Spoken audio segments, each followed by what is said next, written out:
हाँ तो dear students, आपके अपने युवांश क्लासेज यूट्यूब चैनल पर आपका हार्दिक स्वागत है। मैं जितेंद्र सर, रीजनिंग एक्सपर्ट, फिर से आपके सामने उपस्थित हूँ एक बेहतरीन क्वेश्चन के साथ में जो आपको एग्जाम में ज़्यादातर देखता है। क्वेश्चन है, किसी परीक्षा में एक विद्यार्थी ने 75 प्रश्न हल करके 125 अंक प्राप्त किए। यदि इस परीक्षा में प्रत्येक सही उत्तर के लिए 4 अंक मिलते हैं तथा प्रत्येक गलत उत्तर का 1 अंक काट लिया जाता है, तो उसने कितने प्रश्न सही किए। थोड़ा सा मैं 2 तरीके से आपके सामने इसको समझाने की कोशिश करूंगा और आप थोड़ा धैर्य रखें और समझें। एक तो थोड़ा सा मैं बेसिकली समझाने की कोशिश करता हूं, दूसरा इसके लिए देखो एक बेहतरीन ट्रिक भी आपको मिलेगी। तो देखिए, सबसे पहला है कि अपन इसको बाई ऑप्शन करते हैं दोस्तों, क्योंकि एग्जाम में जब क्वेश्चन आएगा तो आपके पास में ऑप्शन तो होंगे, लेकिन सर हम बाई ऑप्शन करेंगे कैसे। कुछ भी नहीं, आप सबसे पहले माना कि ऑप्शन नंबर ए देख लो। ऑप्शन नंबर ए को हमने देखा कि ऑप्शन नंबर ए में जो संख्या दी गई है वो 50 दी गई है। तो 50 कौन से प्रश्नों की दी गई दोस्तों? सही प्रश्नों की, क्योंकि जिसकी वो पूछेगा वही अपन बताएंगे।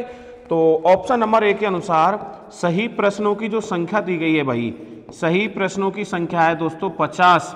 तो फिर इसके अकॉर्डिंग अपन गलत प्रश्न निकाल सकते हैं। तो आप बताओ दोस्तों कि गलत प्रश्न जो होंगे वो कितने होंगे भाई?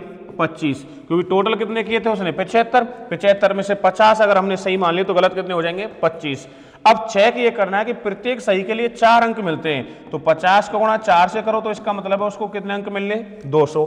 लेकिन गलत का 1 कटता है तो 25 गलत किए हैं, तो प्रत्येक गलत उत्तर का 1 अंक काटो तो 25 के कितने कटेंगे दोस्तों? 25। अब 200 में से -25 करेंगे तो अपना आएगा 175। क्या दोस्तों कटपिट के उसको 175 मिले थे? नहीं, उसको तो कितने मिले थे दोस्तों? 125। अगर जितने मिले हैं उतना ही आ जाता है तो आपका ऑप्शन सही है, अन्यथा ऑप्शन गलत। तो इस आधार पर हमारा ऑप्शन नंबर ए जो है वो क्या है दोस्तों? गलत। जब ए गलत है तो हम किस ऑप्शन को देखेंगे भाई? ऑप्शन नंबर बी को चेक करेंगे। तो देखिए, ऑप्शन नंबर बी वाला अपना क्या कहता है भाई? ऑप्शन नंबर बी कह रहा है कि सही प्रश्नों की संख्या कितनी है दोस्तों? 40। तो फिर गलत कितने हो जाएंगे? 35, क्योंकि टोटल कितने किए थे? 75 में से 40 माइनस करेंगे तो गलत रह जाएंगे 35। अब एक सही के लिए 4 मिलता है तो 4 चौके 16 यानी कि 160 अंक मिल गए। एक गलत का 1 कटता है तो 35 के कितने कटेंगे दोस्तों? 35। अब 160 माइनस 35 करेंगे तो आपको आएगा 125। अब आप चेक कर सकते हैं कि उसमें भी 125 मिल रहे थे, यहाँ भी 125 आ गया।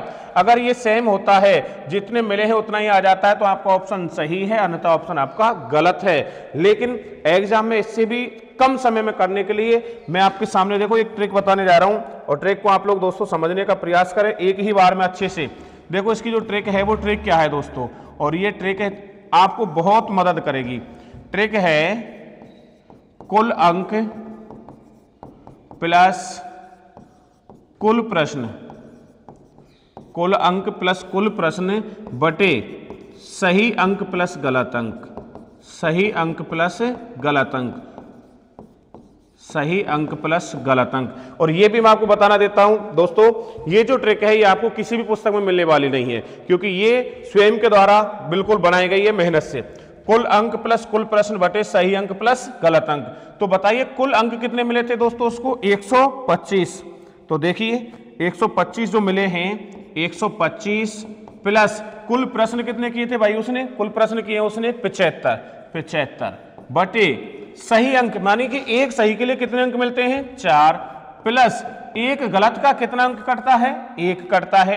ये इसकी प्रोसेस हो गई भाई। 125 प्लस 75 कितना हो जाएगा अपना?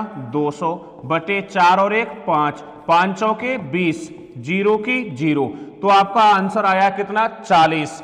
40 बिल्कुल आपका सही आंसर होगा, और ऑप्शन नंबर अपना बी बिल्कुल करेक्ट है। तो ऐसी ही बेहतरीन ट्रिक जानने के लिए सब्सक्राइब करें युवांश क्लासेज यूट्यूब चैनल। धन्यवाद।